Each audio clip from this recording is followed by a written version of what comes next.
থেকে যেভাবে বাংলাদেশটাকে ধারণ করতেছেন আজকে এখানে যারা সবাইকে আমার ব্যক্তিগত পক্ষ থেকে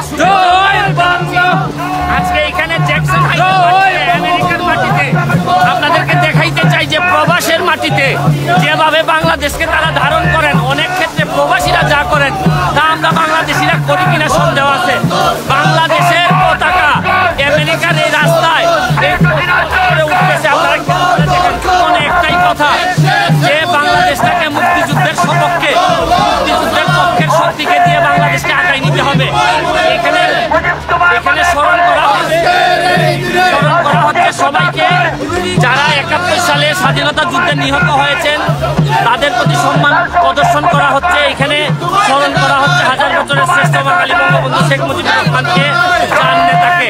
এবং লাইভ থেকে বিদায় নেওয়ার আগে শুধু একটা কথা বলতে চাই, দেখেন প্রবাসীরা এখানে আমেরিকাতে থেকে যেভাবে বাংলাদেশটাকে ধারণ করতেছেন, এটা দেখার মতো বিষয়। এইভাবে দেশপ্রেমে উদ্বুদ্ধ হয়ে যদি বাংলাদেশটাকে আগায় নিতে পারতাম তাহলে বাংলাদেশ বহু দূরে যেত। আমাদের শপথ হোক একটাই যে দল মত নির্বিশেষে মুক্তিযুদ্ধের ভিত্তিতে, মুক্তিযুদ্ধের চেতনার ভিত্তিতে আমরা বাংলাদেশটাকে এগিয়ে নিতে চাই। এই পর্যায়ে আমি লাইভ থেকে বিদায় নিচ্ছি।